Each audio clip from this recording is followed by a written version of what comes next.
Well, good afternoon, everybody. I hope that you are having a good day. We got a cool stream lined up. We're going to take your questions. We're going to discuss important matters with one another.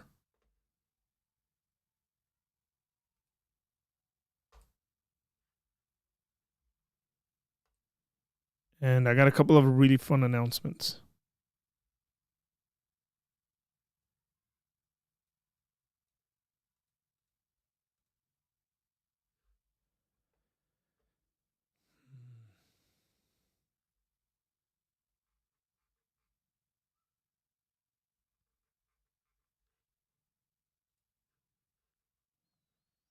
So hit the like button, drop a comment, say hello, say what's up as we get going.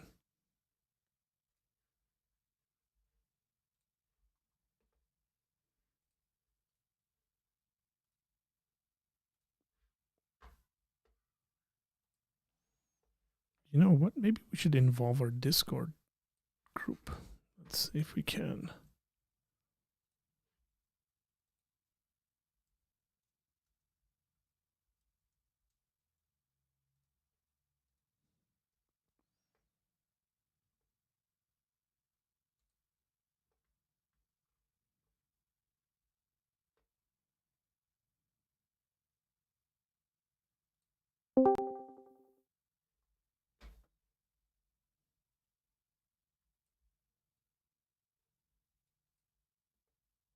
Yeah, Tony, what's going on, brother?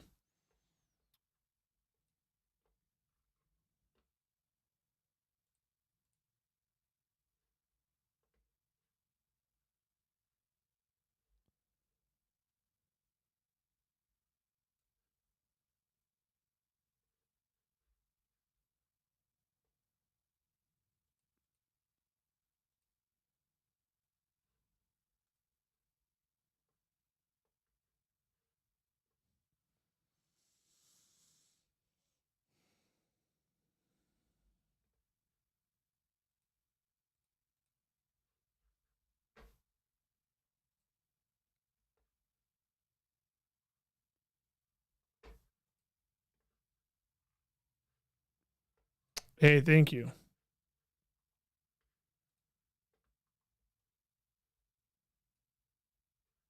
6K, congrats, bro. On the 600K. 600K?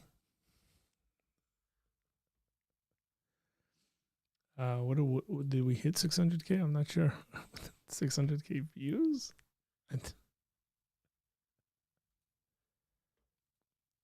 Are we even there on views is the question. 600K. Nope, we're not even there on views. View wise, we're at like 447. We're almost at 450 all time views.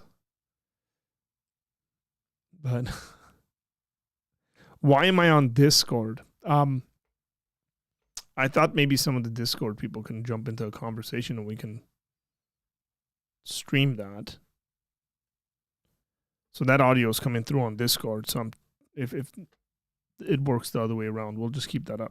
See if people 600K next time. Yeah.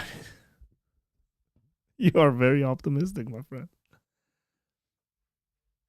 Thank you. Thank you for the hope of confidence there.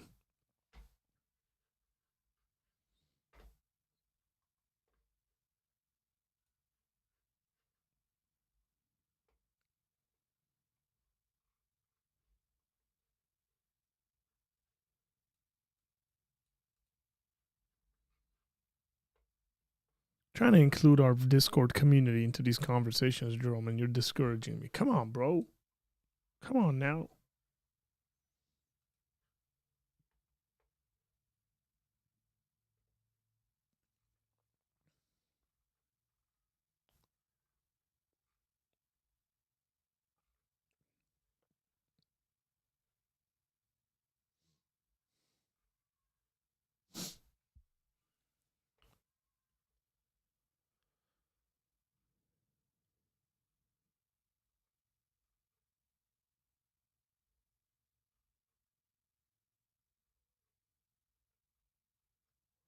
We got some really cool stuff, by the way.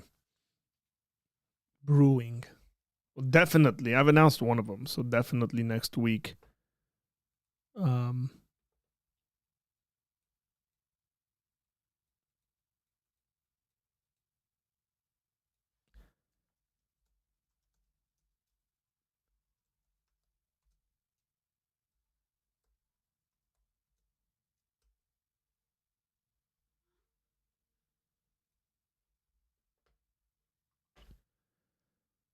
Next week, election day. There's a we're gonna have a stream with my friend Tom and some others. My neighbor's kids are really loud.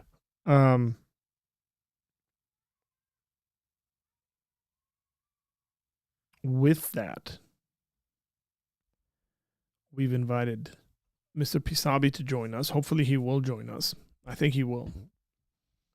But before we get there, I am working, and everybody's committed on this issue, but I'm working on getting everybody on the same schedule. So we have two people who've been on the channel before. Both are philosophers, both are PhD philosophers, both are scholars. And I have invited them on to have a conversation about Christianity, elections, Christian nationalism, and a bunch of stuff around that subject. So I will announce who those individuals are. And then when we put out whatever, like all this stuff. So we'll generate the stream, but that's going to be this week. That's for sure going to be this week. We just don't know what time yet. So it could get decided by, I mean, we can decide during the stream. We can decide at some point afterwards. But I think it's a conversation that we ought to have. And one of the things that one of the ways I want to have this conversation is like within the proper way of understanding and defining terms properly, rather than just like political slogans. And so really excited for that one. Really, really excited about it. Hey, what's going on, Alexandria? How you doing? Actually, I have something to ask you. Oh. Are you going to join us on Discord?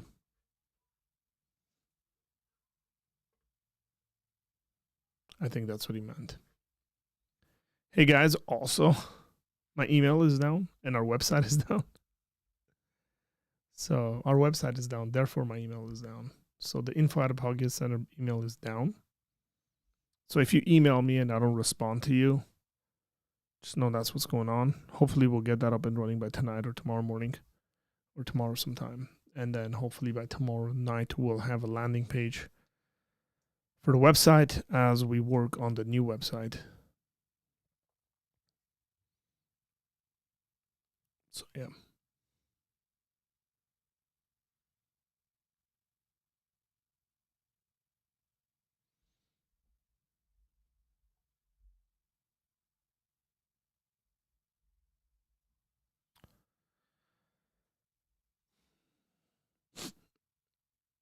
Kingdom Works Syndicate. All these sorts of questions. Could you exegete 1 Peter 3:21 to someone who does not believe that baptism saves or plays a part in the regeneration process?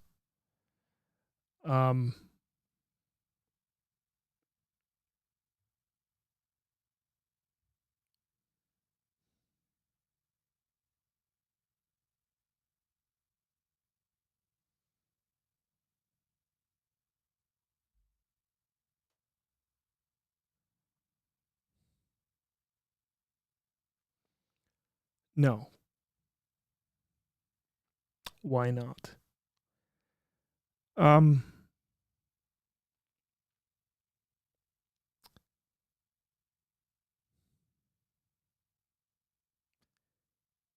Because I think there's very clear passages in the Bible that teach that salvation doesn't require baptism.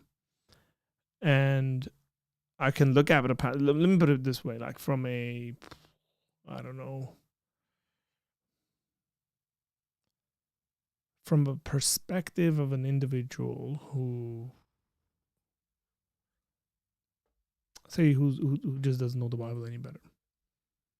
If you read the Bible and you read the New Testament and you read how God justifies or whatever, right? Like saves, if you want to use that kind of language. Would you come to the conclusion that God's right justifying of the person, saving of the person precedes any kind of covenantal stuff? So it seems to me that you would, right?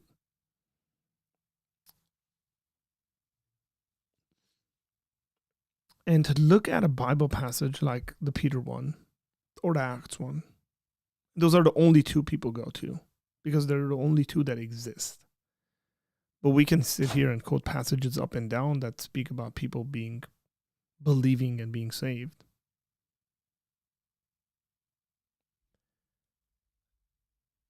And so I would say, if you were going to look at this text and compare them, it would make sense for you to go with the very clear texts, even if you remain, say, agnostic on the interpretation of, the 1 Peter 3:21 passage. If you get to that passage and you're like, man, I don't know what it's saying. Is it saying baptism saves? Is it not? All the other passages would get you on good grounding that salvation is by trusting God and giving your life to God. Believing in Him is the way we put it. That makes sense. I hope that makes sense. Because I really don't want to go in there to prove a case that I don't think necessarily needs to be proven. I think somebody who's going to argue that baptism saves has the burden of proof. So it's kind of a thing I'm doing where I'm not going to take on the burden of proof of showing how that's not the case by exegeting that text. There's plenty of other passages that very clearly teach that salvation doesn't include that. Now, I've said this before and I'll say this again. Every Christian should get baptized. Every Christian should get baptized. Simple as that.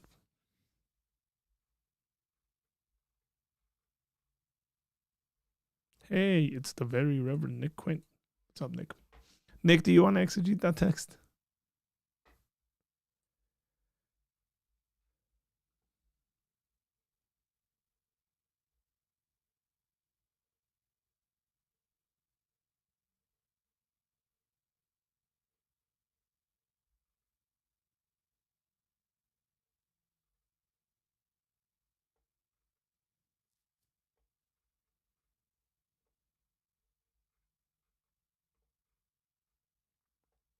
If you have a backup to that kingdom, feel free.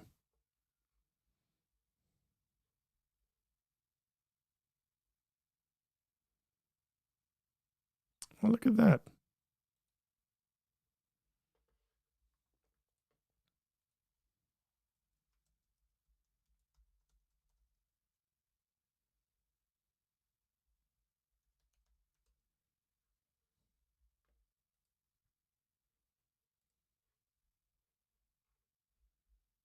Let's see.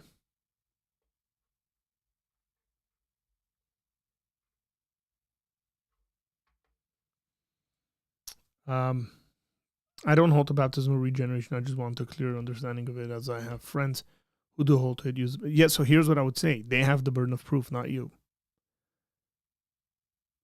I don't know why individuals will take on burdens of proof that they don't have. Look at the text. So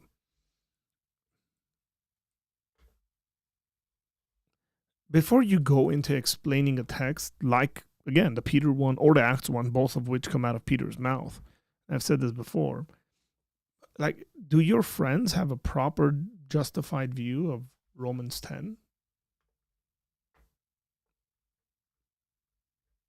But what does it say?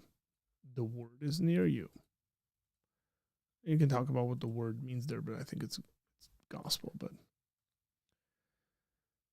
the word is near you, in your mouth and in your heart. That is the word of faith that we proclaim. So he explains what the word is there. The word of faith which we proclaim. Because if you confess with your mouth that Jesus is Lord and believe in your heart that God raised him from the dead, you will be saved. For with the heart one believes and is justified. So if one is justified by believing in the heart, and with the mouth one confesses and is saved, then the response to that is, what more do you need? Like, what does baptismal regeneration? That's regeneration. Justification is regeneration. So then go, but look at Peter, 1 Peter 3:21. And I could like very simply sit there and say, sure, I'm going to be agnostic. I can very easily just say, I don't know what that text is saying. I'm being kind of debatey, right? Where I'm like, I'm not going to take on the burden of proof. I'm not going to defend against that. I'm just going to plead ignorance completely on it and say, I don't know what that text is saying. But look what this text is saying. Are you telling me this text is insufficient for the salvation of people? And the response is going to be no. The text is very sufficient for the salvation of people. If this text is sufficient for the salvation of people, then the way you're interpreting that is at odds with this text. So maybe Peter's doing something else there. That's just generally kind of what's going on. You're using Discord to call in. Yeah, if anybody's in Discord and wants to call in, you're more than welcome to.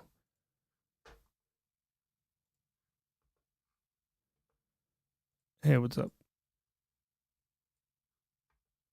15 likes for 15 minutes is pretty good. We're on 18 minutes and we're at 18 likes, 14 people. What's up? Radar Apologetics is in the house, ladies and gentlemen. Radar, what's going on, brother?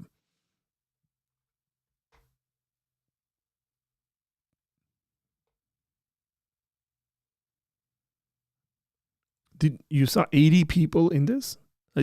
You must be seeing stuff. Okay, so there's Nick's put a video up there, so you can check that out.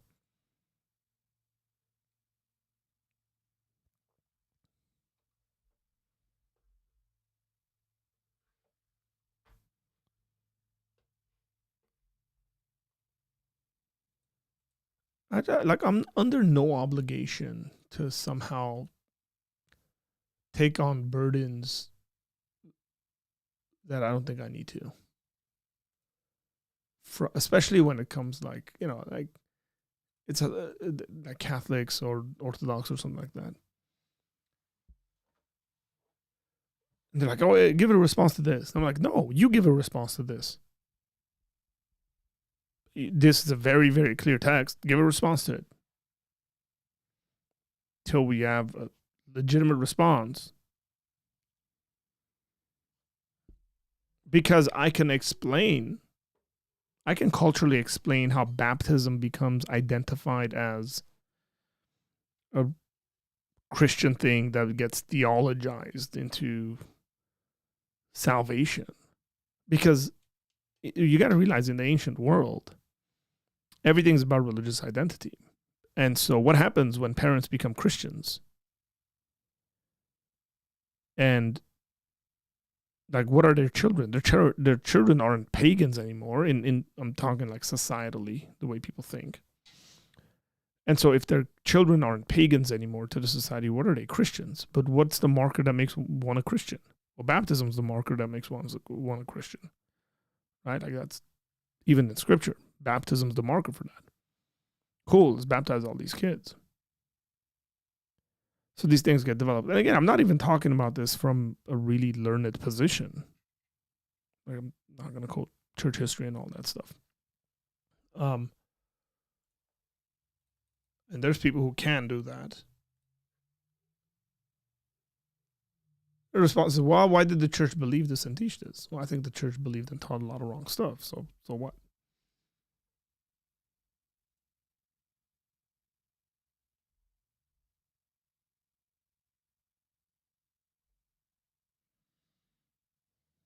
What was I going to do?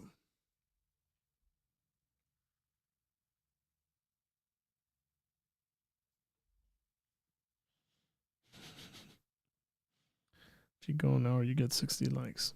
That's assuming we'll get 60 people through this stream.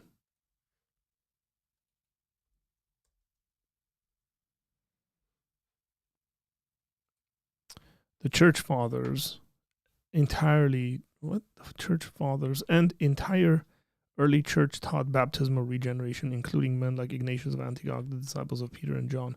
Every single ecumenical council taught it also. So what?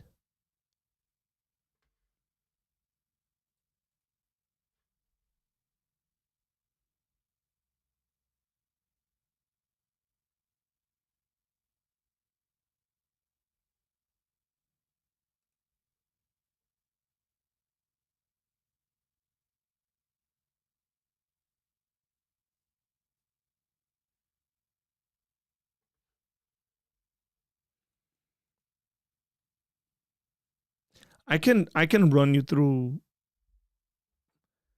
a list of questions. If you called in, I would have a list of questions that I think would give me better clarity as to what you're trying to say.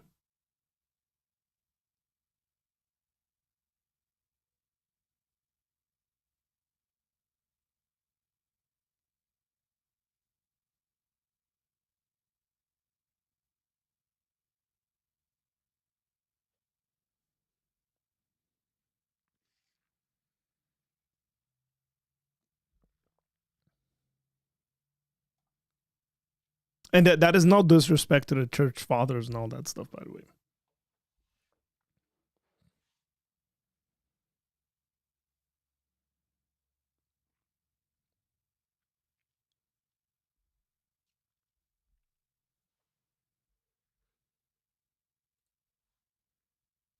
So, folks, you can jump on Discord, or here's the link.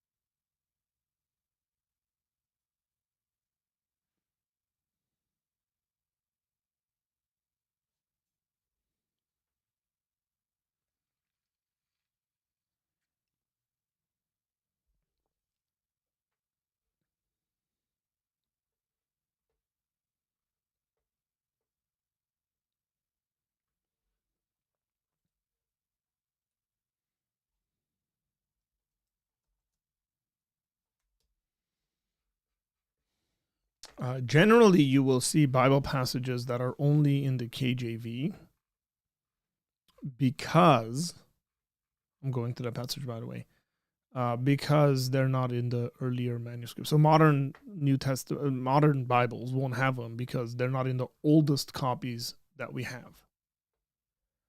That's why. Just like look at the footnotes in your Bible, and it'll be in the footnote. It'll say verse 37 is, so this is 837. Let me see. 35, 36.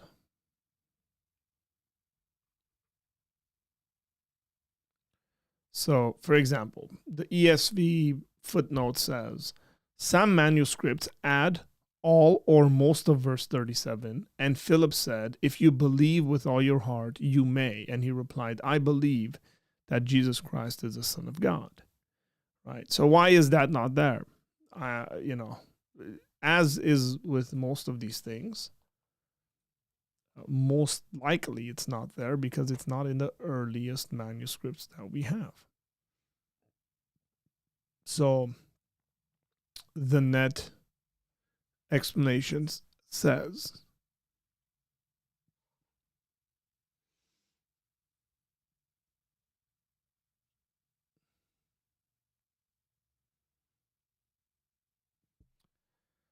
the net says verse 37 is lacking, and then it gives a number of things there, but it is clearly not a part of the original text of Acts. The variant is significant in showing, let me actually put this up. The variant is significant in showing how some in the early church viewed a confession of faith. The present translation follows the Novum Testamentum Graeca in omitting the verse number, a procedure also followed by a number of other modern translations. So that's why. There's no nefarious act behind of it. There's no cabal. Stop listening to, and I'm not saying this about you, Kevin, but right, like there you get like random people who make claims like, oh, the Bible's been changed. Look at this verse. It's only in the King James. And modern stuff don't have it because, X, Y, and Z nonsense. That's just because they don't understand how biblical translations work.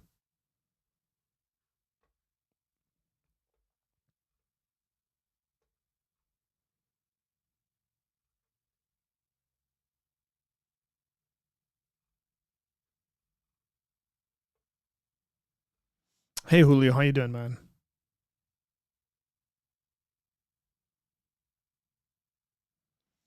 How does one become as wise as Arthur is the question. Oh, gosh. Yeah, here's a tip. That's a good one.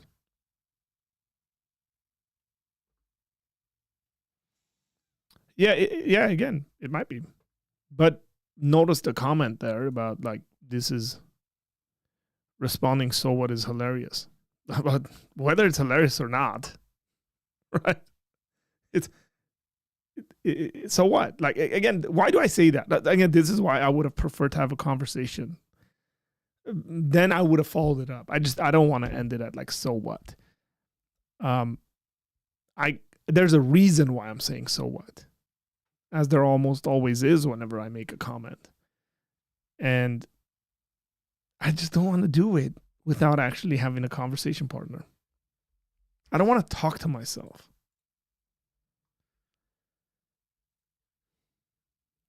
Jerome, you're sitting in the background of. Can you talk? I want to see if your audio is coming through. Hello. And stuff. Is it good? Or? Oh, now everybody can hear you on the YouTube world. That's good. How you doing? I've been told my audio on my phone here is actually quite good. I wonder if you think that as well. It's good, but there was kind of some weird static that was popping up, so I don't know what that's from. Oh, is it gone now? Or? No, go ahead. It's like there, but it's not like too. Oh, that's unfortunate. It's okay. Go ahead. I've been here in a long time. At least on here anyway. Last time I was in here is like January or something. It's been a long time. Oh gosh. We're coming up to a January. I know, it's almost been a year. Even though I'm in here all the time, I don't know. We also we also speak privately. People should know that. Yeah, of course. What's troubling is that sometimes I have like questions to have, right? But like I asked most of them the first time I asked you, like when I read the New Testament for the first time, I was like, okay, well, I want to ask you all these things, and I ran through most of them. So I don't want to say it's over, but because there's obviously like more stuff to learn about it. But I've answered all the questions Jerome has in life. No, it is harder because like the first time it was like, oh, here's this really obvious thing that I don't understand. Let's ask about it. And now it's not so much the case now. But now you're asking less obvious questions. Yeah, I know. Which are harder. For sure. Yeah, I know. Before we do, we could talk about yesterday if you want. Well, I didn't watch the game.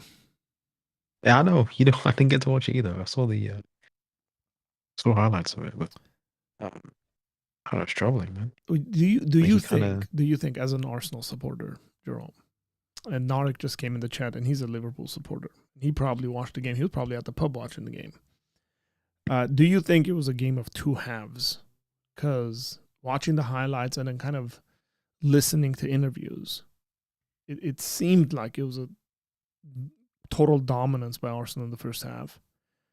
I think Andy Robertson's legs are gone, speed-wise. Liverpool need Yeah, a new left back, in my opinion. Like if we're gonna you have strengthen the one, but you game, don't use him enough. huh? So you have one, but you don't use him enough.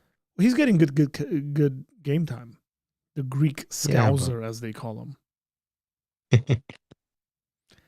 Yeah, he would true. be my starting choice, as a matter of fact, nowadays. And Andy Robertson's the bomb. But um, is that what you gathered? That it was a game of two halves? Um, well, Gabriel gets injured like after the 2-1, right? So he gets injured, and then things get worse, obviously. So when we don't have our like main centre backs, then we kind of get crippled because we were the one time where Saliba got injured, um, partway through the second half of the season, we kind of just crumbled. So when I see either of those two get injured, we have trouble But that was a sick assist keeping by Ben White. mhm, the top two, and that's probably why you think that like Robertson's legs are gone because he kind of got ripped apart there. Yeah, Yeah, yeah. Saka kind of embarrassed him.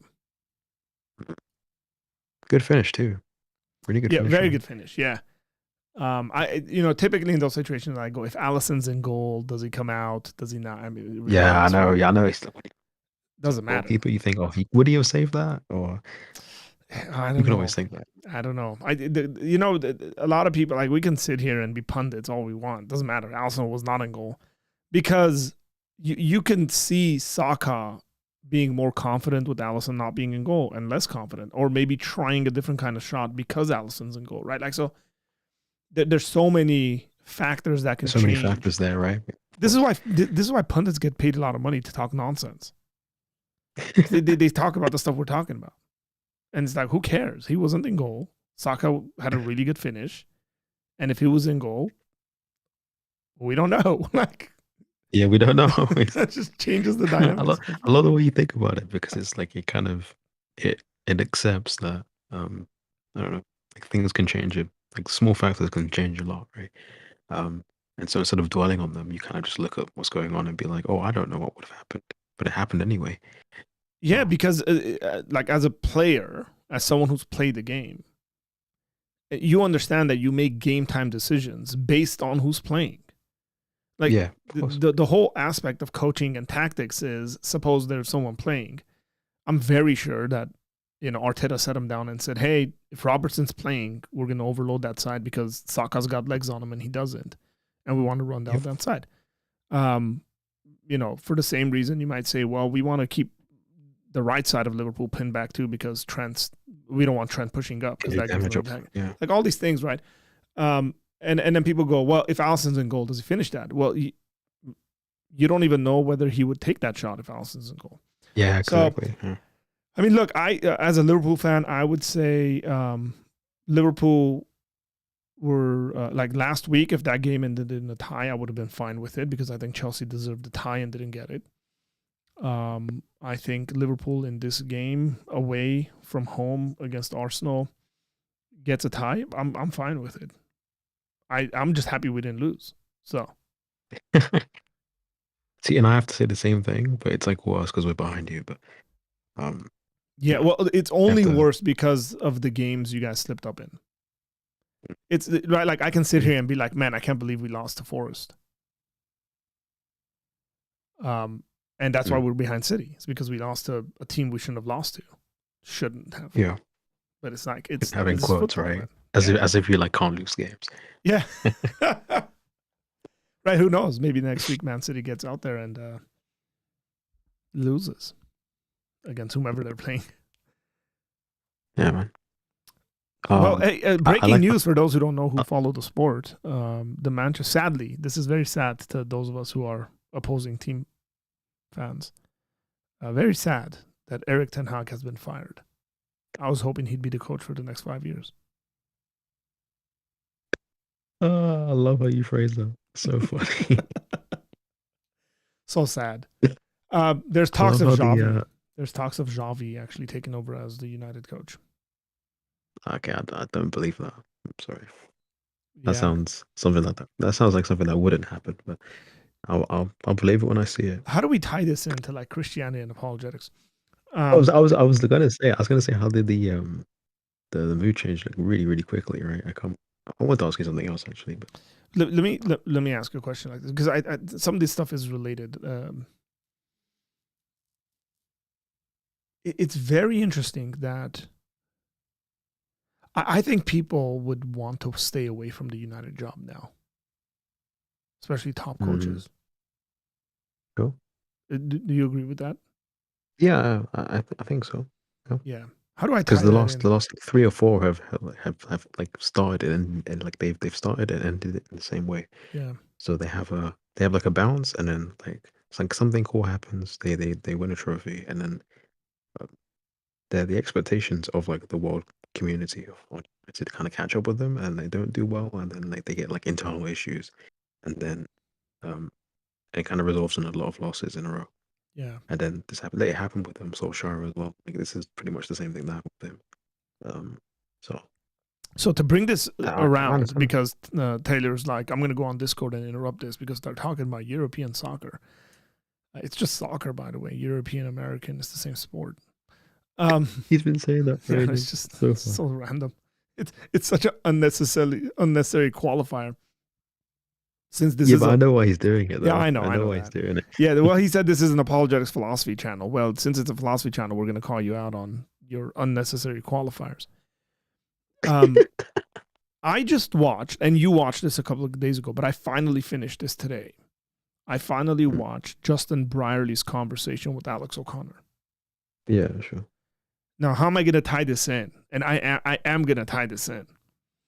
The Good luck way with that. people are staying away from the Manchester United job is the way people are staying away from the new atheist nowadays. What do you think? I don't hate that. I thought you were gonna come up with something worse. Oh, No, okay. it's actually alright. That's It's better than what I accurate. thought it was gonna be. No, it's pretty close. Pretty close. I And highly by the recommend you way, guys go check that out. It was so refreshing of a conversation between two guys who I'm assuming have become friends who disagree with each other on the God issue. mm, sure. What was your take? What was your takeaway? Because you would be listening in on it from a completely different perspective than me. Yeah. No, I hear mostly anyway. Um, yeah, I think I said this to you before. It's troubling to me because I didn't listen to any of these, like the original Four Horsemen anyway. I was never really aware of any of those people until Hitchens died. I was like, I just Mm. didn't know any of these people. Like I was about like, I think I was like 8 when they started writing their books, and then when they were doing the debates, I was probably about like 13 or 14. So I didn't even study. Like, I hadn't started studying philosophy by then. But you're around the same age as Alex. Yeah, I think he's a year, 2 years older than me. Yeah, So, and so you like kind of again, you witnessed Alex's rise to kind of. I think I was kind of late to that. Like again, I didn't really. Um, again, most of this before like 2018 mm. was just me in school. I didn't really care about the online conversations until then, so I was quite late. Uh, but I saw much of it. And I remember the original Jehovah's Witness video he made. One I that didn't was, I even know think they those talked things about it in existed. I think they talked about it Yeah, actually, I didn't even know those things where existed. yeah, so like they obviously witnesses made a video about Genesis in some way. Like it was just a general um like watchtower video, and he kind of responded to it. And he seems like I don't want to say he seems like completely different for some like mysterious reason. I feel like it's just going to be he matured and kind of learned some more things. But um, he just seems like a completely different person then to now. Well, yeah, I mean, Takes like 17-year-old kid. yeah, of course, of course. I That's was what I mean. It's thinking just the about it, maturity and thing, right? I had a funny dream yesterday. Um, Here we go. That's right. Now I know why I had the dream, so I'm not saying this is from God or anything like Oh, that. But Dr. JP Moreland, who's been on my channel 2 times, at least I think. He's been battling cancer for a long time now. But there was an event essentially to honor him, and a bunch of really awesome folks were there. So Bill Craig put something up about he on Facebook at Reasonable Faith. He said, I'm grateful that when we're all dead and gone, our names will be joined together. That's predominantly because they wrote philosophical foundations for a Christian worldview together, and they did a bunch of stuff together. Okay. So I had a dream that involved me having a conversation with JP Morgan. But That's cool though. Like, yeah, it's been on my heart and mind. Why was I saying? Oh, here's why. So I read these people's books before I met them. And when I met them, I was blown away by their kindness and their friendship, their just humility to sit down and take time to talk. Now you could say, well, Arthur, you were one of their students, and it made sense to do that. Yeah, but I've met a bunch of other guys that I wasn't their student, and they were very similar like that too, and especially in the like Christian space of like philosophy and apologetics and all that stuff. I wonder how much of these things kind of affected Alex. Because it's one thing having Richard Dawkins be your hero and reading his book. It's another thing meeting Richard Dawkins. Talking to him directly, right? Yeah. Yeah. And then like behind the scenes stuff. Because look, people have character quirks. I'm not even trying to go out and make also weird conspiratorial things. And I'm not gonna go and put out certain opinions I have of folks I've met. Like I've met people that I thought would be like very like again, they're believers, they love Jesus, they do ministry, they're great people. But just their personality types won't mesh with my personality type.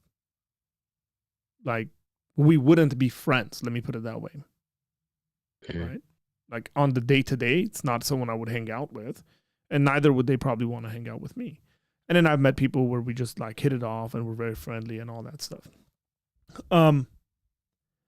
Like I wonder whether like as a 17, 18-year-old you're going through, you're like, oh man, Richard Dawkins, all this stuff. And then you meet him and then like you're like, wait, hang on here. There's some quirks in personality and character that affects your view of life, generally speaking. And if that's happened, like, I don't know, what would it be like if I sat in a room with Jordan Peterson? Would be very interesting conversation. Like, I don't know. Usually I react to stuff and I'm like, come on, stop saying all that stuff. I don't know if I would say that if he was like, if I was interviewing him and he like butchered a biblical interpretation, whether I'd be like, come on, stop that, right? Or like, it'd be like, no, man, I've got I'm something to say about him actually. Here. Yeah, there's something I want to say about him in a bit, but I understand you because it's like you hear all these people talk or read their books or see them debate people, and you form an opinion about somebody, and then you can see them or talk to somebody like them, and then your opinion will change on them entirely, right? Yeah, and this is why I love arguments, Jerome. Because arguments of the philosophical nature, I mean, just arguments generally, but even the scientific ones, are disconnected from the personalities that produce them. Right? At least, I mean, some of them might be tied into them, but I can just look at an argument and say, okay, does the conclusion follow? Do we want to go with that? Not, rather than saying, well, look, it's this guy who said, and quite often when I hear arguments that have this weird ad hominem in them, then I'm just immediately standoffish. It's unnecessary. Who came up with this? Right. Now, I think I don't want to say the reverse of it can be true because that sounds weird. I have to explain it, but I feel like what can also happen is you can again, like I often complain I don't like a lot of people in these like online conversations, right? And that might like be a personal thing of mine, but let's say that I don't want to name drop people because it's just rude. But like, let's say somebody I don't like X there is one. Say it like that. No, one might say. Yeah. Okay, so there's let's say there's a person I don't like and they give me an argument, right? If you give me the exact same argument, right, I'll probably be more inclined to take it seriously because like I have an opinion about you from like other situations, right, that have happened between us, Mm-hmm. and we've spoken about different things, right? Um, Now this is why I kind of care a lot about how people present themselves, right? Because the same information could be said by a certain person um, in regards to a different person, and then the information will be received differently in some instances, right? I don't want to say that's like a good thing because that's not a good thing, right? You should be like thinking about the arguments on their own. Um, but like at least in some cases, right, the way you present yourself is going to be like an actual important thing to consider, right? Because um, at least like under a Christian worldview, like even if you want to be like a Muslim or something, um, like you're kind of called to like bring people into the faith, right? And do some sort of evangelism. And then like if you don't do it properly, then I mean a lot of bad things are gonna happen, right? People will be like turned off and Sure. things like that. Um, Yeah, and so by the way, this conversation is not necessarily about the trust of men or women or whatever. That's not what I'm mm, talking about. I'm just talking about maybe when you're younger, you have this naive view when it comes to your heroes specifically. oh, okay. Um, so again, like again, I'm trying not to use names. This is difficult to do this Yeah, without I know, actually having right? to use You don't names. wanna out people on your own channel. Like you don't wanna get caught out later on. Yeah. I remember meeting a specific person whose podcast and stuff I was listening to, a theologian. Um, and then it wasn't as welcoming as I thought it was, kind of the meeting. And Okay. like, for all I know, the guy could have been having a bad day. Like, so what? I'm sure people have met Mm, me and said, wow, that guy was a jerk. And I wasn't trying to be a jerk. I might have just like not slept much that night. And but I think it's reasonable to interact with people on the longer term if you're like you become friends with them and stuff like that, and then you kind of get the quirkiness of their character and all that stuff, right? mhm. Um, and then you can have a better judgment. You can even read between the lines and find out information as to like, wait, like psychologically, this guy really, really doesn't like God. I don't think he's being as objective as he says he is, or vice versa. If the atheists in here are kind of like, why do they keep using atheist? Like, you could meet a guy who's a believer and all that stuff, and then you hang out with them and you realize, no, like this guy, it seems like, apart from the arguments, has very emotional reasons as to why he wants to believe in God. I think that's a fair conclusion to come to. Yeah, What I'm sure. saying is, as an individual that meets these people, and as someone who starts off this YouTube stuff at 17 years old and it goes crazy. I mean, I love the fact that Alex changed his channel's name, and I think that was predominantly done because of William Lane Craig. Because Bill Craig told him, "You got to Yeah, mature up, man." yeah, I remember seeing that. Now the thing is, I don't. I think he says it used to be uh like a gamer tag username sort of thing, right? And kind of just adopted Mm-hmm. that into his thing, right? Um, for some reason, like I didn't really think this before, but I'm kind of resistant to the like like the people who name themselves in these sorts of ways, right? Like with Skeptic at the end of their name. I don't know why I feel like that, but it's just like Oh, naming them after I what? don't, Like their game handles? no, no, not like that. Like people have like some element of the word rationality or skeptic in their YouTube channel name, right? Oh, Um, that's I think that's like I don't want to be annoying and say that's like immature or something, but I kind of understand why people think that, and I kind of understand why he thought that too, because he had to like I think he said he had to explain that yeah. each Well, time somebody I asked him. think Bill Craig's response was like, I forget the words he used, but it was hilarious. I think where he said something like, "You're not just a skeptic, but you're a cosmic skeptic." Yeah, and I think he said that's like really bad. Like if you take those two terms together, I think you I think he said something like you'd be like skeptical about like you'd be what's it called um like you'd be like an external world skeptic if you actually took that like Yeah, pretty if you take it seriously, I as think. logical conclusion, and I highly doubt Hmm. 17-year-old Alex was thinking about that Yeah, I know. when he came up with the name. But again, I think I've had enough conversations with Bill Craig to see him react to things that where I was like, huh, that was a reaction I wasn't expecting. It was a bit harder. He came much harder on that reaction. Yeah, because I remember someone asking a theological question and his reaction was like, no, God, no, that could never be a thing. And I was like, huh. He seriously reacted to that I would have actually been pretty, like, a bit softer on it. But maybe he sees something I don't. But I think that's probably the case. Yeah, speaking of, actually, there's two things I want to say. So, speaking of Alex, I guess, have you seen the Peterson Hawkins thing? Have you seen that? Yes. I did a reaction to that. Yeah, that's what I'm saying. I feel like I definitely watched part of it, but I got like really frustrated because Because Jordan Peterson doesn't answer questions. it's so I watched I kind of went back to watch parts of it again because All had made a video about it, and he kind of when I watched his video, he kind of expressed the exact same things that I was thinking at the time, but like Good. he explains things in a way where like I share an opinion with him, but I can't describe it in a way that he does. And he explains it like perfectly well. So in the video he made about it, I think he released like a couple of days ago, maybe. This is why some of these people write books. Yeah, indeed. Is what my conclusion has been. Maybe I'll never write a book, or I'll write a book that's a different kind of book. But or I'll just sit there and dictate to someone and they'll write the book. But I agree with you. Like my reactions to that were like very, very similar to the thoughts of Gavin Ortland. And Ortland just said it so much better and nicer, maybe.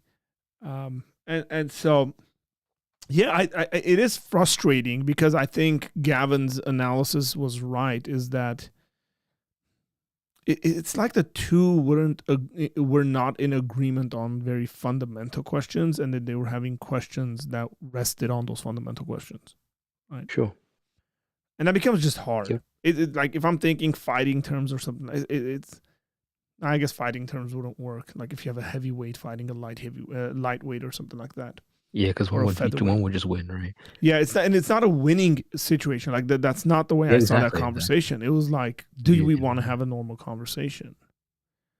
Right? It's and academically, I can see this happening a lot more, and I've seen it happen a lot more. As a matter of fact, I've seen it in apologetics conversations and debates often. And you've had Christians who've been philosophers having conversations with people who are like biologists or something like that. And you kind of typically in these conversations, the Christian takes the burden of proof, and they'll say their arguments, and then they'll wait for a rebuttal and all that stuff. And the non-Christian will get up and complain about a bunch of stuff. And it's like, well, you didn't address anything he just said. Because that's sort of where the debate's supposed to go, the way of the debate. And you kind of at one point or another at times go, I don't think they're talking the same language. Yeah, of course. And that doesn't lead to a fruitful conversation. I remember going to a debate in person. One of my professors was debating, and this was against a philosopher. And she was, I forget her name, but she was teaching at like a really, really good school. But he got up and he presented his case and all this stuff about God's existence. And she got up and she just complained about the Old Testament. And he sort of got up in his rebuttal time and said, I haven't made a case for the Christian God at all. And this was being hosted by an atheist organization. It was at their center. And he said, I haven't made a case for the Christian God. I've just made a case for God's existence, like a theistic God. And he gave some argument. He gave like some form of the Kalam. He gave some moral arguments and stuff like that. And it was very obvious that she had just prepared to get up there and say a bunch of stuff from the Bible and have him defend those texts. Yeah, sure. And I was like, okay, they're not talking the same language. At one point in the debate, it got better because she affirmed some kind of an objective Platonic moral system. So they had a good philosophical kind of conversation on that issue, and the problems with that and all that. But But it was very interesting to me that you could be very, very intelligent and not be able to have a conversation with people sitting next to you. What you just said reminds me of the time uh, Dinesh D'Souza decided to debate O'Connor and stuff. Um, I think it was the same thing, but like actually it was because um, I don't think like D'Souza understood what was actually happening No. at all. I think, and it ended up in a situation where you just described, where like Alex would say something, and then Dinesh D'Souza would he was prepared to say something completely different, right? Um, so Yeah, yeah, I don't which think he was. By the way, that debate title is really bad. Like, is the Bible true? Like, how helpful is that in terms of a debate prompt or the something? wise disciple. Whenever he does debate reviews, I love when he criticizes the prompts for the debates, and he'll be like, "This is just Mm. bad. Like this is not the. Yeah, it's not It good. should never be a question."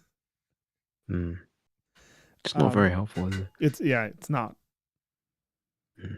Now, Um, actually, there's something else that I remember Alex saying something once.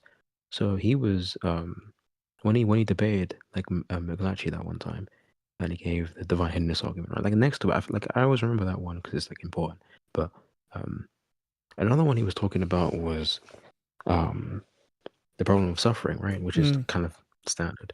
Um, but then he kind of said something else. He said like the actual main problem with this is not like the big sufferings that you can like measure and like you can do like a free will defense on or soul building theology defense on, right?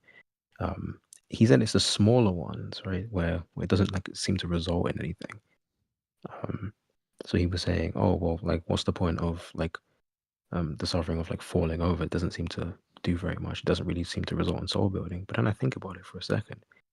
Um, and I've seen somebody else that I've seen kind of responded to it, and he was there saying, oh well, even the small ones kind of build you up in a way, in a really really small way. It doesn't have to be like noticeable, but he kind of compared it to when you go to the gym or something, right? When you end up doing that, you don't really remember the first or second time you went, or maybe even the third time. Um, but those experiences kind of build you up in like a way that actually contributes to your overall growth, right?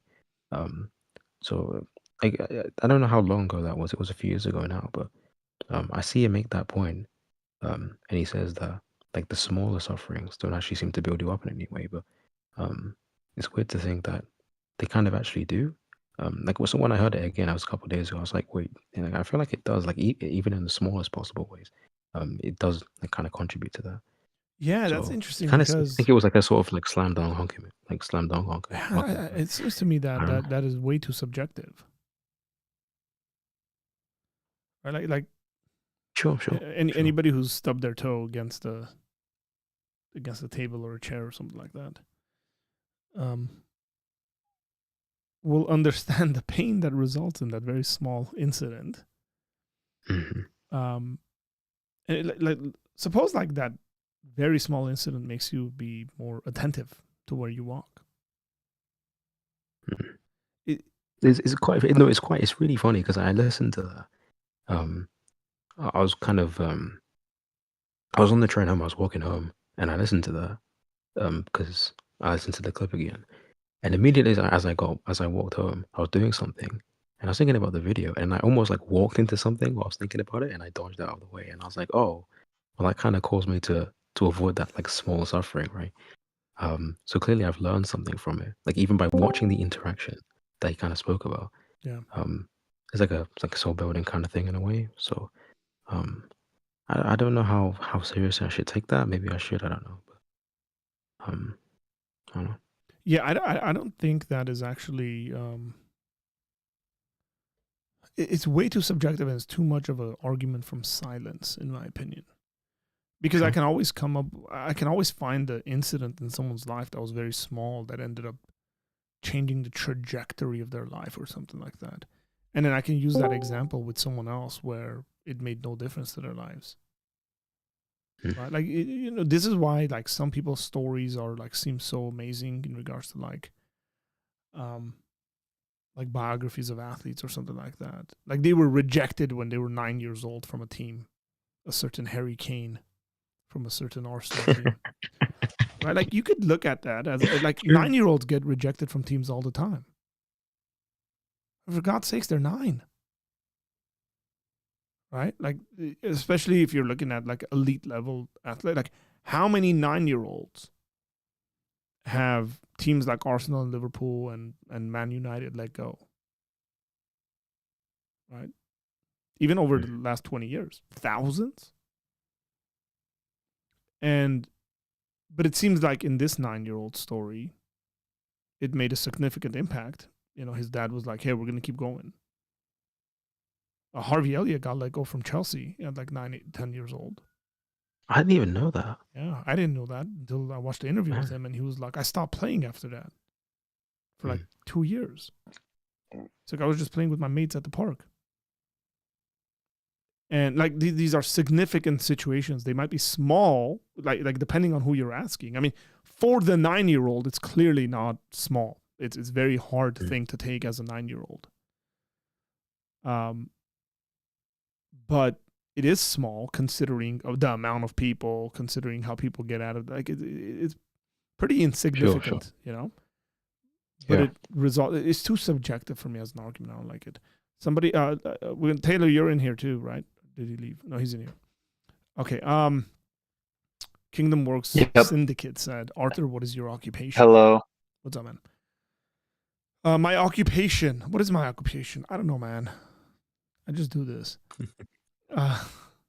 So I have a couple of hats that I wear, and leading Apologia Center is an occupation. This is my job.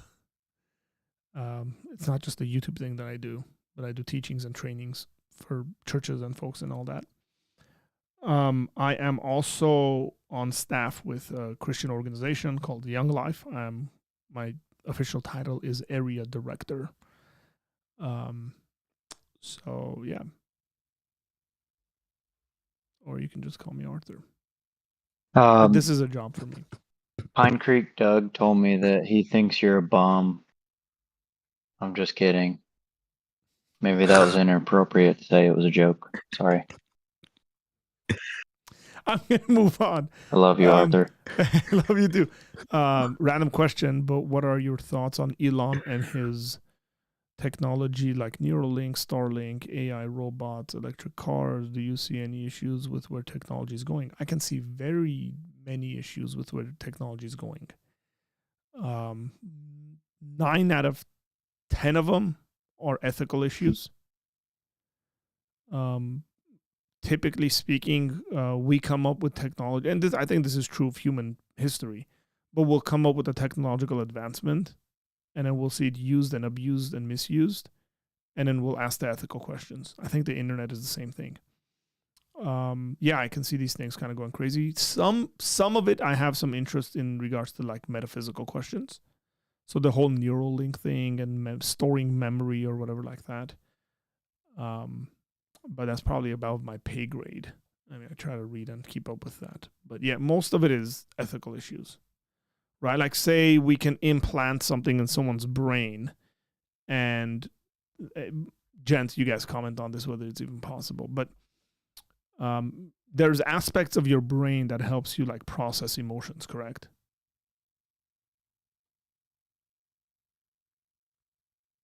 Yeah, I'm just going to assume it is.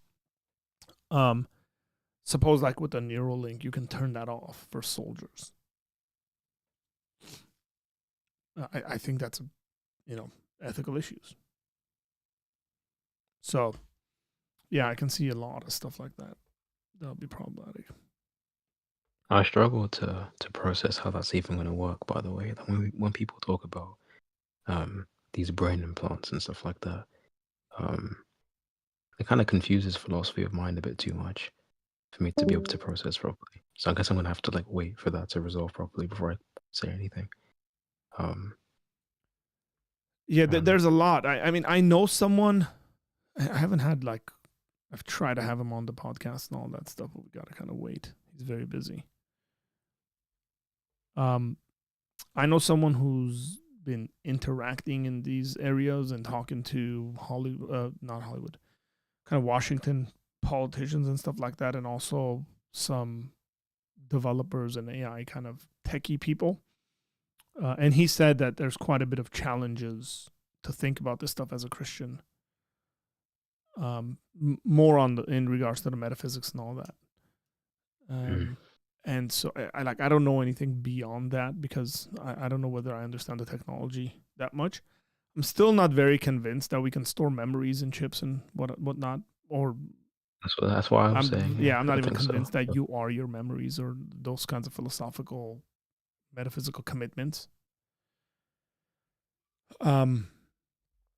But there's definitely other areas, and there's positives too, right? Like suppose you can, cure Alzheimer's somehow. Like the part of the brain that stops working, you can somehow fix it with something like, okay, because it's a physical thing, right? Like let's just say, like for me, if you want to think about it like a hardware issue, like your brain is the hardware. And if you can make it in a way where the hardware doesn't break, or if it's broken, you can fix it. Like you fix a broken arm. And so therefore you get rid of things like Alzheimer's. Like that's really cool. But again, there's the other aspects of, hey, we're going to hinder your brain activity that's directly involved with emotions, so that you'll be a better killing machine. Like I can see that being very, very problematic. is the audio still good, or because I changed up the system I'm on? Your voice is more louder. Oh, more louder. Does that help you, or is that worse? I can't tell. Oh, it's great. More cool. louder. Can I say more louder? Is that like an English? So I'm trying to figure out like Just louder audio things on my phone and my laptop and all that. Well, Can't yeah, tell what's better. it's definitely a lot This better. seems good for now. Seems good for now. But yeah, I brought up the Peterson thing because it's like I find this might seem rude, but I find his influence to be a bit strange. Sorry, I'm gonna cut you off because I have a question for you. Okay. Kingdom Works Syndicate just wrote in a question, said, "Hey Arthur, is there such a thing as a non-resistant non-believer?" Oh, here we go.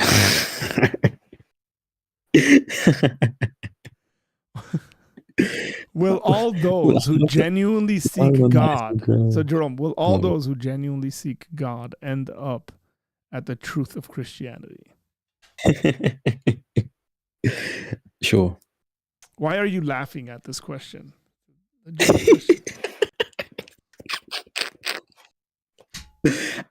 I'm being targeted. This is hilarious. You know why he's laughing, Arthur. It's hilarious because somebody genuinely asked this question right now, and I think Jerome might be a good person to answer this question. Yeah, you think that, right? Actually, I can see the message on the screen. Let me read this. Now what you could do, I want to do something funny now. You could just post a video. I don't want to do that, but yeah, there's a really, really good video yes somebody made on this subject. I'm going to say yes to this question. Yes. So it's a two-part question. You believe both. So you're saying there is such a thing as a non-resistant. The first one I don't know. The second one I can say sure. Yeah, I think I would say yes to both of these, and I think that's consistent. I think there are individuals that are non-resistant non-believers. But I also think those non-resistant non-believers will at one point become believers. Or they'll realize that they're actually not non-resistant. I was blown away by Alex's answer as to what would convince him of Christianity or God's existence. Towards the end of the conversation, he said something like an extreme sense of unconditional love or something like that. Yeah, I remember that as well. I wouldn't have expected him to say that. So that was very interesting. Yeah, I don't know what to say because it's like, I feel like I could understand what that means. Like maybe it's some internal sense or something, but I guess it's just an individual thing. I guess like you'll know when you see it. I don't really know. Yeah. Yeah, and I think it's interesting to me because different people need different stuff. And I think at the end of the day, and I'm going to sound like a Calvinist quite a bit here. So all my Calvinist friends are going to amen this quite a bit. I do think I'll take a weak position so that I won't have to do too much work defending it. At the end of the day, I think there are at least some people that regardless of what you will do, will never believe. And that's not because that decision's been made for them. Here's where I'm not a Calvinist. That is because it seems to be the case that they wouldn't come to believe in God under any circumstance.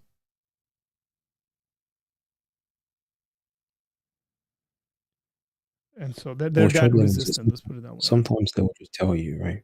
Like you've seen the Dawkins type say stuff like that. So Yeah, I mean, Dawkins this is said this he isn't would sooner believe that it was an alien than God exists. sure. So it's like it might be like weird to say something like that, but in effect, there are actually people just telling you this sort of stuff, right? So there's not really not much to deny there. So Correct. I think this is a good question. This really is, and I have a maybe I guess one of the things that Christians need to do, and people involved specifically when it comes to apologetics and evangelism, is somehow discern whether the individual in front of them is this sort of an individual, right? Is a non-resistant non-believer. They're like, I want more evidence. I'm willing to believe. I'm open to believe. There was even like, I remember when you were the one that sent me that video by Alex initially. And it was funny because in that interview, they spoke about that video where he said, I did all these things. I went and got a degree and I did this and did that, and said nothing has happened. And Alex spoke quite a bit in that interview with Justin Brierly about him coming off that hard on. Nothing's happened. Right. You remember him saying that wasn't exactly actually true. At least in the direct sense that it was originally said in, right? He wanted to like clarify that a bit more. Yeah. Yeah. Yeah, that's a very interesting. I guess like one thing I walked away from that conversation is, and this applies to everyone. This applies to the Christian, the non-Christian, is when we believe things because other people believe it. And again, like logically, we shouldn't be doing that. If the entirety of our belief system is based on someone else, and that person stops or changes their belief, then we're going to be in for a world of pain and trouble. And I think we're seeing this in the church with pastors that are, morally failing and so on and so forth. Because those people's Christianity is sort of based on those pastors rather than something else. Yeah. And so they deconstruct and all this. So that's why when I see all these deconstruction videos, and people coming out and saying, I was a Christian, I was doing this, and I was doing that. As someone who's in the church and has been for a long time, I have so many questions that I would like to ask those people. Like, how were you doing this? Why were you doing this? What was the reasoning for this other thing, right? It's like, oh, but I was like the evangelist at my church. Like, I can very easily see a situation where the only reason you were doing that was to impress a girl. But you're not going to come out and say that, because then it loses all the and it looks credibility. optically bad or something, right? Yeah, looks really bad. Yeah. Like there's a young lady that's like very vocal about deconversion and all that stuff, and I've responded. I've done a couple of videos against her. Her name is, I think, Christy Burke. Yeah. With all due respect, she kind of, how would I put this? She is. I can hear you trying to be respectful here. Trying very hard. Well, I'm a Christian. I got to be loving. She's annoying. She is overconfident on her claims. And maybe that makes one annoying. I'm not sure. But You there's could have things said, you could have she'll said argue brave and moved for. on. What was that? It You could have does said brave and- sometimes. Jerome, I didn't hear what you said. Oh no, I said you could have said brave and moved on. Right? Yeah, but not everybody understands what brave means. Like when I say brave, I actually mean when somebody says brave to me, other than you, I actually assume they're talking about being brave, like in the face of danger, being courageous. You know. Sure. Yeah. Hey Tyler, by the way, how do you like my sweater? It kind of looks like medieval armor. It's kind of what like the British longbowmen. It's pretty cool. I like it. Yeah, it's what the British longbowmen used to wear. It's got a little hood too, but I can't put it on because of my wires here. It's kind of like I got to laugh out of Jerome a for that hoodie one. version There it of is. like that. Oh, look at that, man. Robin of Quilted the Hood. sweater that everybody was asking you about that one time. Yes, I did send a link for that one to a couple of people who want to know. I remember that actually. That was ages ago. It does look Yeah. like that. This is one of my favorite stories of all time is the Robin Hood story, I should say. I've probably watched every Robin Hood story movie that's come out. Even the weird one with Oh, look at him. He's got his hood on now. what's his name? No, you put the hood on. I did here, right here. This is like can't see the face kind of things. What's it called? Ronin. Okay, moving on. Is that from Lululemon? No, it's not from Lululemon. But do I look like a guy that shops at Lululemon? Seriously, you know me better than that, man. Okay. Hey, Arthur. Alex O'Connor also made a video speaking on how your geographical location plays a very big statistical probability of you becoming a crane. I think he means atheist. He says Christian. He probably means Christian though. Okay, a Christian. What are your thoughts on that information? My thoughts are very simple. If that applies one way, it's got to apply the other way too.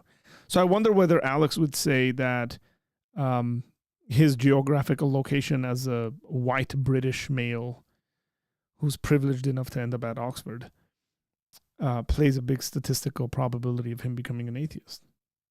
And if that's the case, then we don't have any say on what our beliefs are. Yeah, it probably does. Yeah, I mean, the conclusions are very, very difficult to deal with, by the way, Tyler.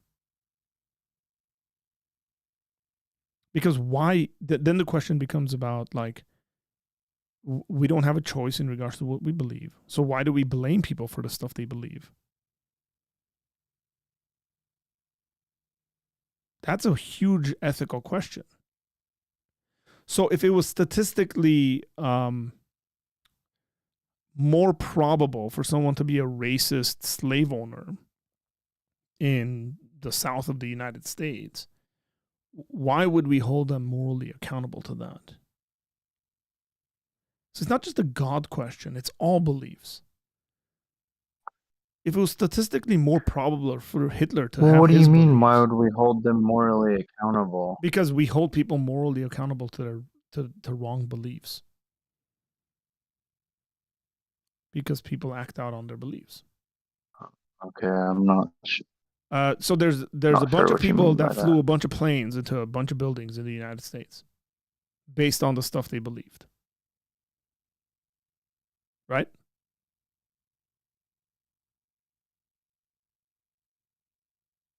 Yeah. Okay. Do we blame them? Doesn't everything, like everybody does, have to do with their beliefs in some way? Absolutely. Yeah. 100%. But that kind of reasoning is that you're essentially fated. I mean, Alex has come out and said that he believes in fatalism. He believes in determinism. He doesn't believe we have free will. And so he's being consistent there. But my response to that would be, if he's being consistent, he can't complain about religious people doing things that he deems wrong. So if a certain religion is homophobic to a standard in which they hang people who are homosexuals in their country and in their society, your response needs to be, well, kind of that's their belief. Can't say much about it. You can't blame them. Why though? Because it's a Why would probabilistic. that? Because probabilistically, it's something that can't be otherwise for them. They're sort of determined to hold those beliefs and act those Yeah. ways.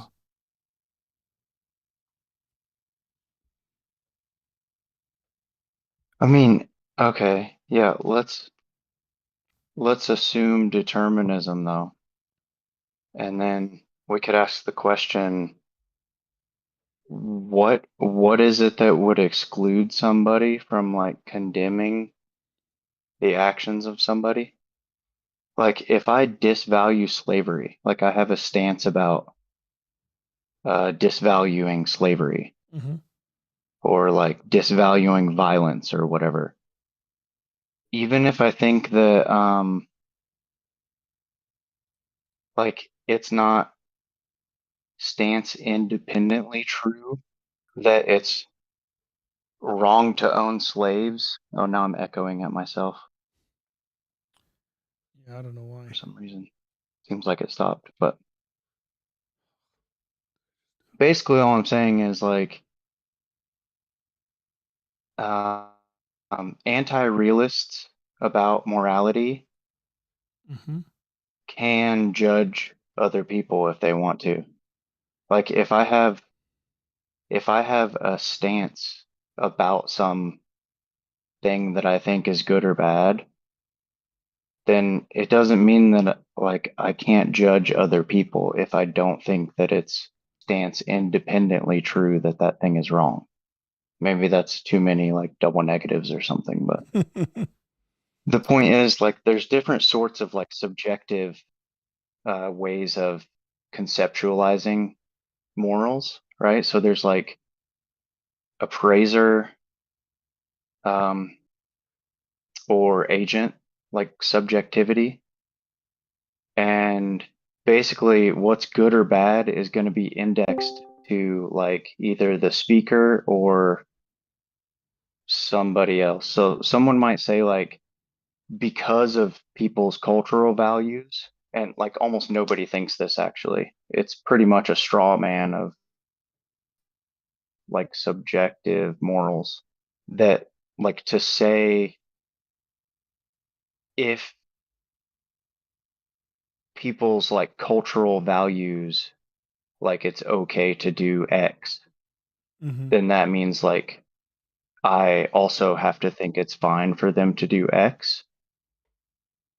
That would be, I always get the terms mixed up. I can't remember which one that is, but the point is that there's more distinctions that can be made between subjective conceptions of morality. And if I think that like what's right or wrong is just based on what I think, like I just value my own stances, then I don't really care. Even if I don't think there's like a stance independent sense of what's good or bad, I'm still going to just rely on my own stances. And actually, I think that's what everybody does, even if they are moral realists. I think that we still have to rely on what we like normatively think is right and wrong.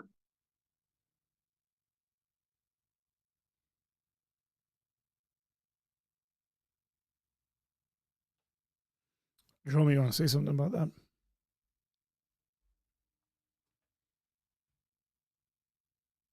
Let me think for a second. So, my It's funny 'cause we spoke about this before, actually. yeah. Uh, Go ahead.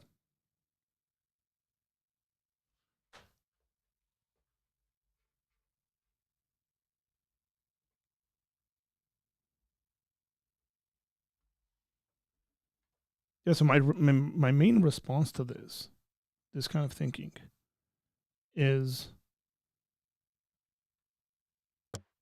the question's not necessarily about where your stance is.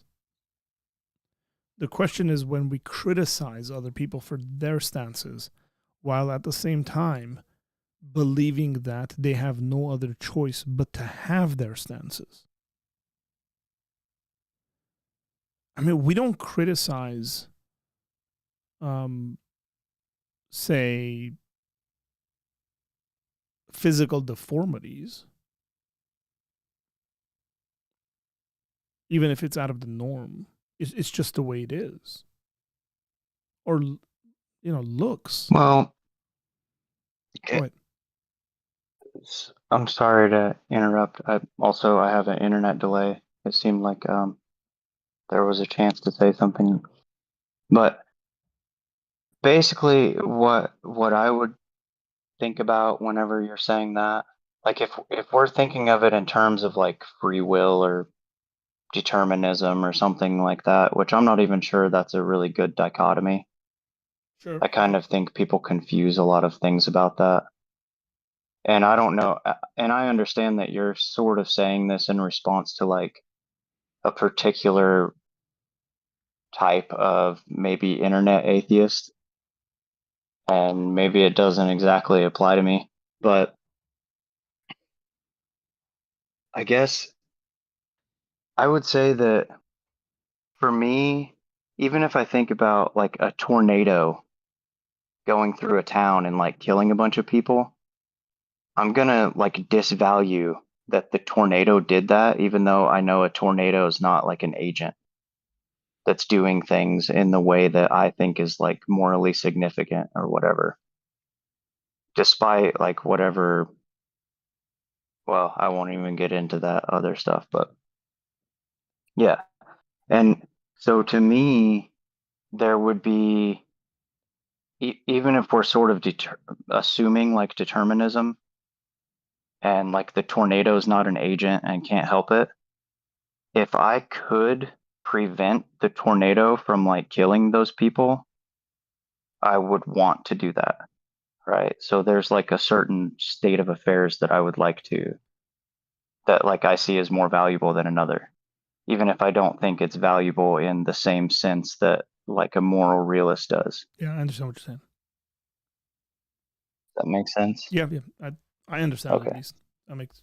And sorry again, I have a delay, so That's it's all like good. really clunky. I It's all good. It's apologize okay. for When that. Donald Trump gets elected, then he will fix the internet everywhere. You're still in the same house you were in before, right? Yeah. Mm. More internet for the I said this people. before, but I said this before, but Go ahead. I kind of, it's hard to say because I think this is it's kind of difficult. Because when you learn about like ethics in like a philosophy class or something, you kind of have a lot of like, different formulations of um like realism and anti-realism, right? Um, so because I'm not an anti-realist for other reasons. So like this specific complaint is something that I never really thought about. I'm kind of, I don't know, I'm not sure what to say about it because it's never like, it's not like I ever said something um like anti-realists can't like blame people for stuff because of like how their like moral systems work. Um, it was more for me like the thing about like that's why I find kind of like realism to be a bit better is because like accounting for moral progress is a bit easier. It seems like meaningfully easier to do that. Like going back and um like going back to the past and being like, yeah, these people were doing bad things, right? However way you want to say that. So it seems easier to account for like the movement towards where we are now or better systems if you have um like some sort of like realist framework going on. So Yeah, I think this is somehow connected to the reformer's dilemma as well. again, this might not be the version that Taylor's trying to defend, but the version that typically gets brought up, and I think that Alex is bringing up, and I think that's like permeated our culture with. You see it in shows and movies and stuff like that. Is that we will look at people and say, "Oh man, like you only believe that because of the culture you came from. So you're only a Christian or you're only a Muslim because of the culture you grew up in." Right. And then we'll go on and to say a bunch of stuff about their culture that's wrong and their religion, and that they should change it. They should no longer believe it. Assuming somehow our culture is better than theirs the entire time. And somehow assuming we're not a result of our own culture. That's my problem. It's just contradictory. It's sort of, it just can't get off the ground, is what my issue is with this. Right. And so I've mentioned this before in my my streams, but my wife is a fan of now I'm forgetting the name of the TV show. Criminal Minds, that's what it's called.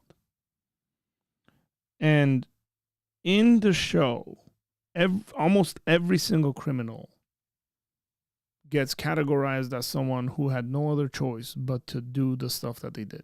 It's weird. And yet they every single time arrest that person and put him in jail, even though he didn't have a choice in the decisions he was making. And all it becomes at that point is oppression. When you expand it out into a cultural kind of sort of thing. So let's just say the idea that we should be more tolerant to people who have different sexual preferences, and cultures that don't have that tolerance are somehow backwards or bigoted or X, Y, and Z. Even though at the same time we're saying they didn't have a choice. And they don't have a choice in believing the stuff that they're believing. But it's wrong. They need to change it. It's a major, major contradiction. Because we're trying to approach things from this weird, like relativistic, pluralistic perspective. Because we don't want to ground our views in, God forbid, we don't want to ground it in the existence of God, right?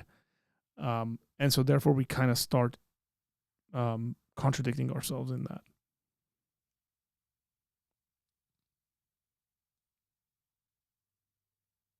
And again, Taylor, I made sure to distinguish this from the sort of stuff that you're saying. Seems to me that you have more of a kind of this utilitarian design aspect to what you're talking about. I don't know. Oh, okay. I wouldn't say I'm a utilitarian. I'm not saying you are. I didn't want to categorize you there. Okay. I was more talking about the way you would go about things. It's like the fact that you're talking about like whether like to produce a better ends to things. Like I should still strive for that. That's a sort of utilitarian approach to it.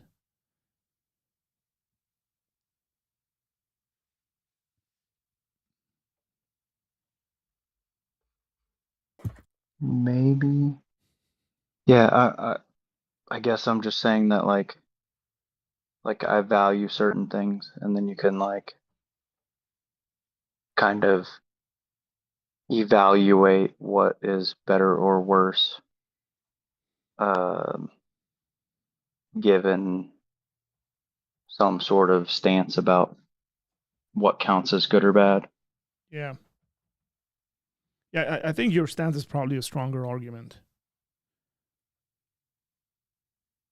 than just the typical arguments that are brought up. I had a question for Jerome though. Go for it. I think you said something about that, like realism seems to I don't think this was your exact words, but something about that, like realism seems to justify accountability, like some dynamics of like holding people responsible or something Uh, no, better no, not than exactly. So I was saying, anti-realism does. no, I said like uh, I don't want to say instinctually because that seems weird, right? But um, let's say you go from Mm-hmm. uh, um, that's a bad example. Um, let's say you go to like the 800s, right?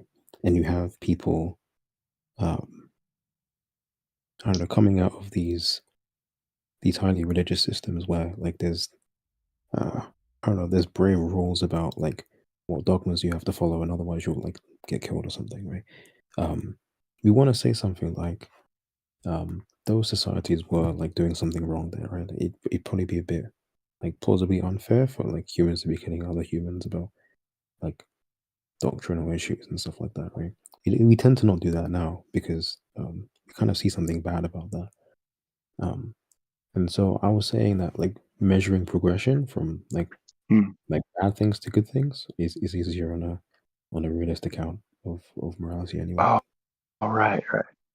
That's what I was saying. That's what it I'm not was. saying, It was about yeah, I'm not saying anything progress. about like Yeah, yeah, I'm not sorry. saying anything about like blaming people and stuff like that because It I'm not. wasn't it wasn't like accountability, right? No, no, no, no. I'm saying like accounting for moral progress. I said. Progress. Mhm. Progress. Okay. They say progress. Say it Yeah. right. Yeah, See, it's not I even guess it's not even a language Hey, problem. he It's an keeps making fun of me for spelling center wrong and for spelling color wrong. yeah, no, but the word is spelt the same. The word is spelt the same. I You know, you spell it just got to incorrect. pronounce it right.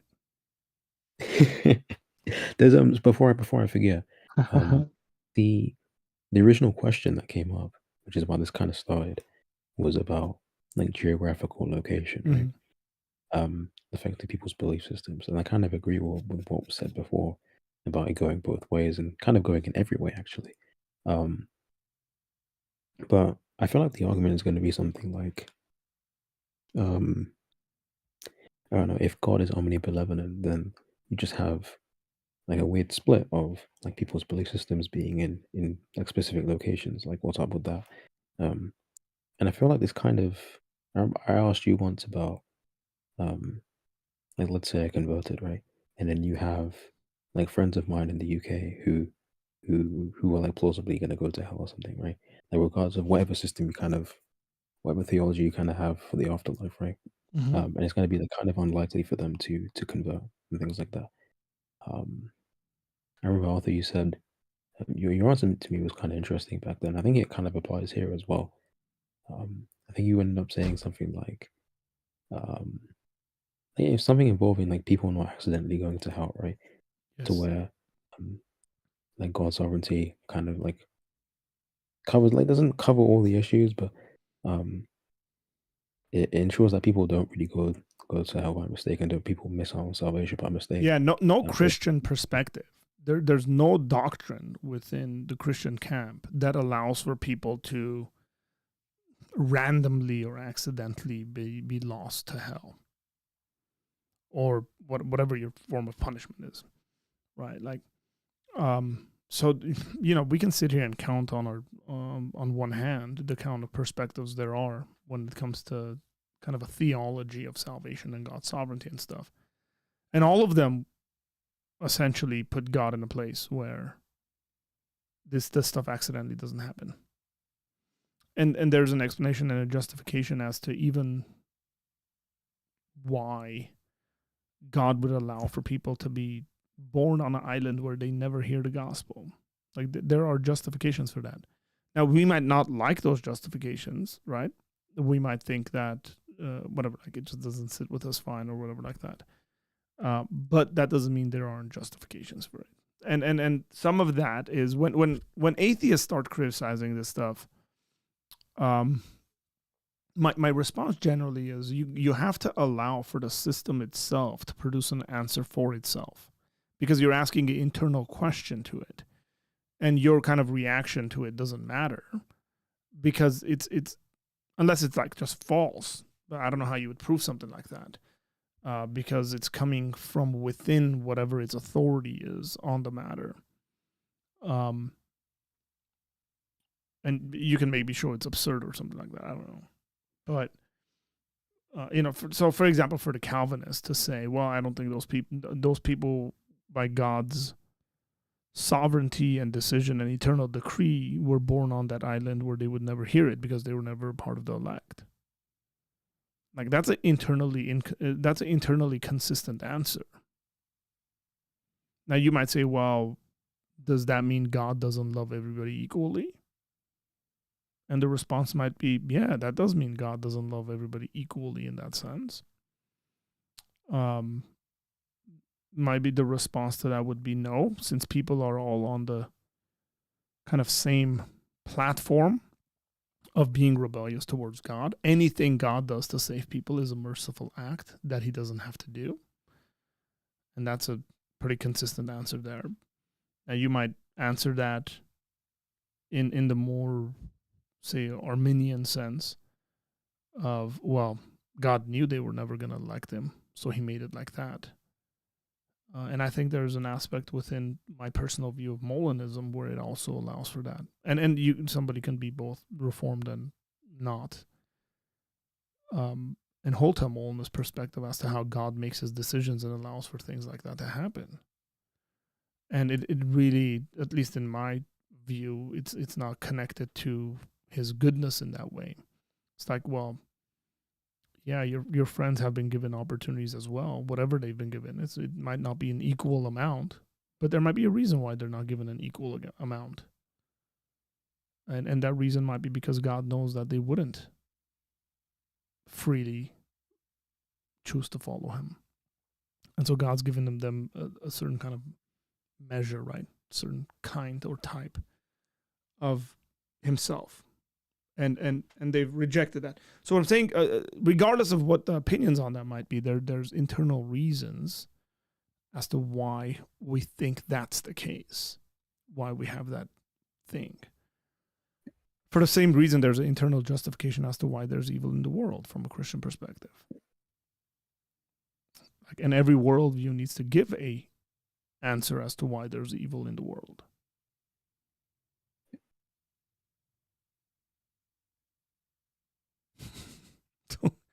Tony, come to Discord, pack, chat and practice. Everybody's got a really cool voice here, man. It's funny because you're, I don't know, the content of your chat completely changes depending on if I'm here or not. Like people just constantly talk about like what I sound like in it. It's quite funny. It's Like every because time you're we ever just call in, like, people have commented on it. It's really funny. it's just one level. Is it? Yeah, I look, man. Ah. One of these days we'll watch a game together, and I want to see you react when you get scored on. To be fair, I'm actually quite different. Yeah, I know. I know. Trust me. Yeah, I get like really emotional when I'm playing soccer, and I'm yelling, and I've been rebuked before and said, "Hey, man, like your Christianity should be involved in the way you play this game." True. Yeah, that hasn't happened for a while, but they're right. It should. And it does now. I was less mature, but I have a lot more room to express myself emotionally. It's one of my things with my kid is that I complain about to him. I want him to be a lot more expressive, just to have fun with the game, just to enjoy it. Like there's a beauty, there's an art of it, Like it's okay to take on a goalie and just like chip him, just for the heck of it, And I feel like my son is like too rigid and robotic. And it just bugs me. I'm like, bro, like do something fun. Yeah, but I can understand like the want to play as efficiently as possible, right? Yeah. Because it's like to win the game, right? Because that's kind of the intent every time. At least when you're playing competitively, right? Correct, and I think so that I might be kind the of understand problem. that. But I also understand really what you're saying because it's your kid and everything, and you want him to enjoy what he's doing. So yeah, that might be the problem. Is that like you watch professionals do it all the time, and you realize that like these guys are making money, they have to do that. Like winning and losing means a lot, right? It could mean like a Yeah. $250,000 bonus. So Mhm. you're probably not going to try to do something. You're going to be a Well, bit more what's crazy robotic is that about it. sometimes you'll get that anyway. Like sometimes people will be taking penalties in specific ways Yeah, that are not efficient at all, and then they'll just do it anyway. Um, so correct. Yeah. And I think some of it's cultural as well. I think you see sure. like a lot of the South American guys try to be a lot more expressive Yeah, I know, right? Yeah. in the way they play the game. Yeah, that stuff like resonates into everything we do. And again, because we're talking theology and philosophy and all that stuff, it resonates the way people write theology. It resonates in the sort of stuff they pay attention to. And again, I'm fine with that. Like I can, like you can read the Bible, and depending on what you're going through in your life or in your culture, certain things become a bit more important to you than other things. So one of the things that like we had to read when I was in Bible college is we read a good chunk of what's called liberation theology. Liberation theology actually comes out of like South American Marxist theologians. Okay. But their whole focus, not their whole focus, but a good chunk of their focus is on God rescuing the Israelites from Egypt out of slavery. As if they make salvation just about that. And that makes sense because they got a political ideology of, classes and the oppressed and liberation from that. And so like that becomes a major marker where that might not necessarily be the case when you get other cultures focusing and thinking about this. So I was going to mention who watched Kamala Harris give that little sermonette the other day. I know she was in a church, but like I'm actually tired of like interacting with your political system. Like Yeah, I know. I It's a genuinely mess. can't wait till your elections Well, happen and it's over and I don't watch it again. yeah, it was kind of crazy because she like took on a Me full. too, Jerome. Yeah, we're all tired, I'm Jerome. Don't so worry about it. tired. And I'm gonna go soon, but I'm I got a so cool announcement. But yeah, we're all tired of it, even in America. So, Mm. but she like went into full like preacher mode and changed her accent again for like the 100th time. Oh, here we go. It was really cringe. Really cringe. So, and I'm very sure Pine Creek is gonna release something on that if he hasn't already. It was just so bad. What's interesting is I haven't watched him in a very long time. Well, he's talking quite a bit of politics. Pine Yeah. Creek propaganda. Actually, a very, very long time. Now, apparently, he just doesn't stream anymore, which is interesting. But I just haven't lots of seen him shorts. very He's been much. putting out lots of shorts. Arthur, you need to work on your weave. It's very poor. What does that even mean? Donald Trump said that he does something in conversations, and they asked what is it, and he said, "I call it the weave." Where he like will sidetrack and talk about a bunch of stuff, and then somehow bring it back to the thing they were talking about. He calls it the weave, but so my friend Haji says it's very poor, one of the poorest that I've ever seen. And you can just picture him saying that in the Trump accent, right? I thought he was talking about like an actual weave, like in like black cultures, there's like big emphasis on women having like weaves and like hair, right? No, I love my bald That's what I head. thought he was going to. I was like, how does that even make sense? So No, so Andrew Schultz had Donald Trump on, and they speak about that. It's very interesting because he's so like he has this ability to like sit there and talk for 2 hours, and you're like, or 3 hours, and you're like, what are you doing? And he'll just kind of go around, even in his speeches, his political rallies. He goes off, which really bugs me because I like to keep things concise. Guys, let me say bye to you, and I'm going to make a couple of announcements, and I'm going to head out, if that's okay. Yeah, man. Cool. Thanks for calling in, gents. Sure, bro. Anytime. Well, not anytime. So I don't really. I haven't been here in so long, so good talking to you again, bro. Okay, good talking to you guys. See ya. Hey, folks on YouTube, as you're watching all this stuff happen. So I'm in the midst of having a couple of guests come on. I'm going to announce the names of the guests, and this is going to be something I'm guessing. There's lots of guessing going on here because I just got the text responses from this. It might actually be tomorrow. Thursday mostly unavailable. Later Wednesday night is possible. Oh, maybe. It might be Wednesday night. We might do this Wednesday night. So, but over the next 2 days, I'm going to have 2 scholars come on. Dr. Mike Austin and Dr. Doug Guyvett. Both of these gentlemen are scholars. They're both Christians. And we're going to be talking politics, but specifically we're talking Christian nationalism. So Mike Austin just wrote a book called Christian Nationalism, American Christian Nationalism, and says neither American nor Christian. He's been on my channel before. We've had conversations. Doug Guyvett, who's a Christian philosopher, he's an apologist. He's a phenomenal thinker. Recently gave a talk on this issue. I watched the whole talk and I really enjoyed it. And he was kind of breaking down as to what the conversation is culturally about this. Like, how are we defining what Christian nationalism is? And what does that look like? And how do we get involved in politics and all that stuff? I mean, elections are next week. So over the next couple of days, look out for this. We'll make the announcement. I'll, make the stream and stuff like that. So we'll try to promote it because I think this is an important conversation. And it's going to be they're friends. As a matter of fact, the one was a student of the other, and they're colleagues, and they've co-authored books together. But my suspicion is that they don't agree on everything politically. And so I want to kind of have a conversation with them and them in conversation with each other on this subject. And don't forget, next week, Election Day, we're doing an election stream with my buddy Tom and some of my other friends that are going to step in.